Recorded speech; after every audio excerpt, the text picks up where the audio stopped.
Saya mau bahas lagi tentang salah satu 7 kebiasaan victorious person. Salah satunya adalah minimal melakukan presentasi 1 kali dalam 1 hari. Hal ini tuh banyak banget ya, banyak banget teman-teman yang sering alasan. Alasannya adalah, aduh gimana dong, saya presentasi nggak biasa presentasi, saya itu orangnya pemalu.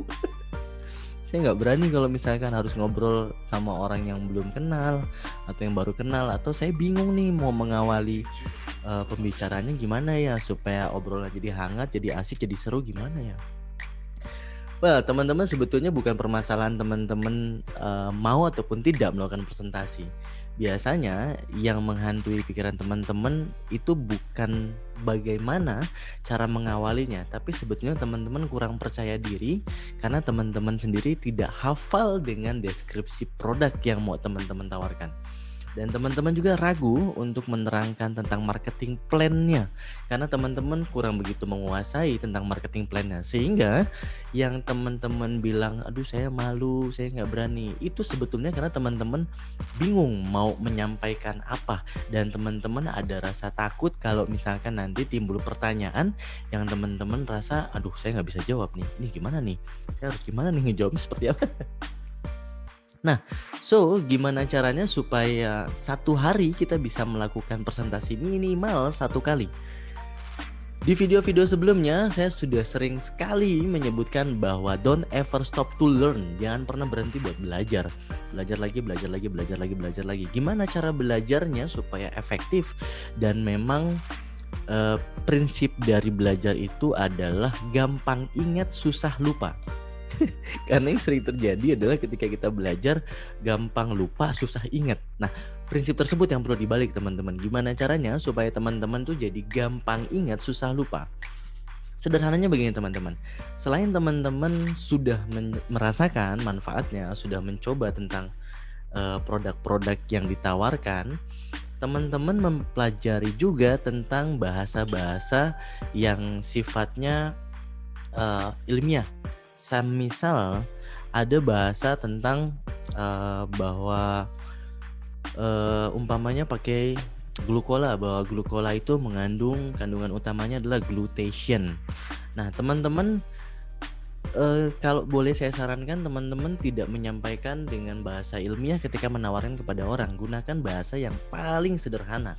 Jadi ketika menawarkan bahwa glukola ini kandungan utamanya adalah glutation. Jadi sebelum teman-teman menawarkan, teman-teman cari dulu, browsing dulu, glutation itu apa? Glutation itu dia manfaatnya apa? Cara kerjanya seperti apa? Kemudian sifatnya seperti apa? Nah, teman-teman gunakan bahasa sendiri untuk menjelaskan deskripsi tentang glutation tersebut. Jadi teman-teman kalau misalkan bingung, saya harus belajar apa? Saya harus menghafal apa?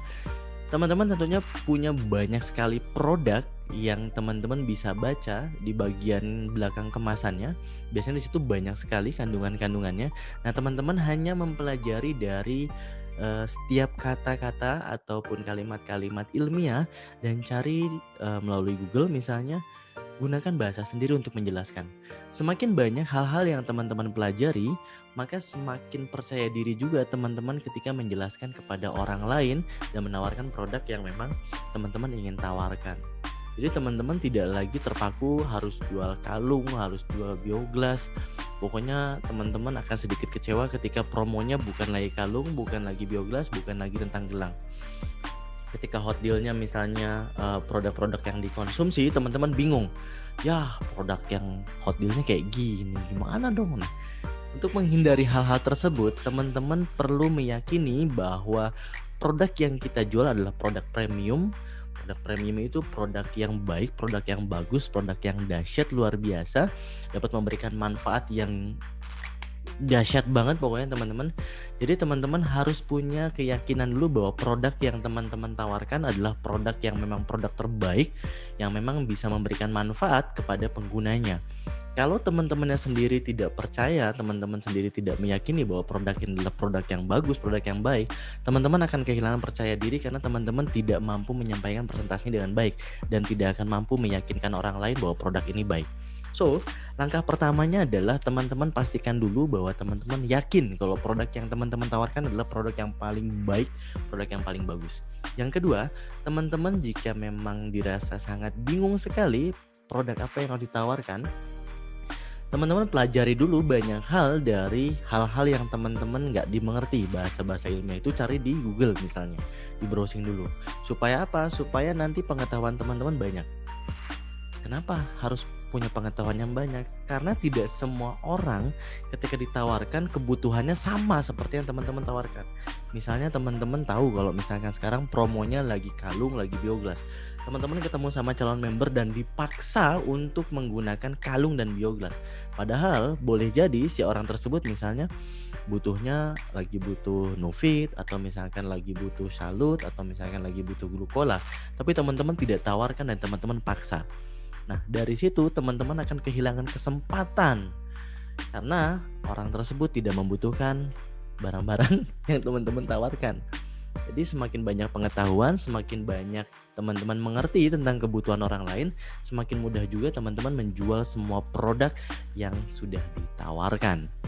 Jadi tadi poin pertama adalah yakini bahwa produk yang ditawarkan baik. Yang kedua, pelajari hal-hal yang memang teman-teman anggap membingungkan, kalimat-kalimat ilmiahnya atau bahasa-bahasa ilmiahnya dipelajari dulu.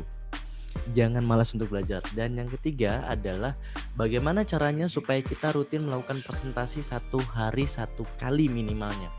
Caranya begini teman-teman, ini adalah trik yang memang sangat bekerja dengan baik ketika teman-teman melakukan presentasi ini secara online. Kita benar-benar diuntungkan dengan presentasi secara online. Caranya adalah teman-teman membiasakan diri untuk berhadapan dengan kamera sambil teman-teman lakukan take shooting natural saja. Teman-teman misalnya lagi bikin salut, dikocek sambil diaduk sambil teman-teman menjelaskan bahwa salut ini berguna buat ini. Wah, enaknya siang-siang minum salut pakai es. Ternyata salut ini mengandung salmon dan walnut dan kandungan ini berguna untuk ini. Teman-teman tidak perlu fokus pandangannya ke depan kamera, tapi teman-teman menyampaikan deskripsi dan bagaimana rasanya ketika teman-teman sudah meminumnya. Rasakan bahwa hal tersebut itu terasa masuk dalam tenggorokan, kemudian rasanya apa dan sensasinya bagaimana, kemudian reaksinya seperti apa, itu diceritakan semua dalam video. Apakah harus selalu seperti itu? Ya. Berikutnya, di hari berikutnya teman bikin lagi yang lain. Misalkan teman-teman konsumsi Novit, hanya sekedar minum Novit, tidak perlu lama, 1 atau 2 menit saja. Bahwa Novit ini mengandung ini, berguna untuk ini, atau menceritakan testimoni setelah minum Novit ini bagaimana, sambil di tag videonya dan seterusnya. Ceritakan semua produk yang teman-teman punya, 1 produk 1 video, jangan ditumpuk, 1 produk 1 video. Dengan seperti itu teman-teman tidak perlu memikirkan berapa banyak yang nonton, berapa banyak yang komentar, berapa banyak yang like. Dengan seperti itu teman-teman sudah melakukan presentasi, langsung posting saja. Mau di Facebook, mau di Instagram, bebas lah ya.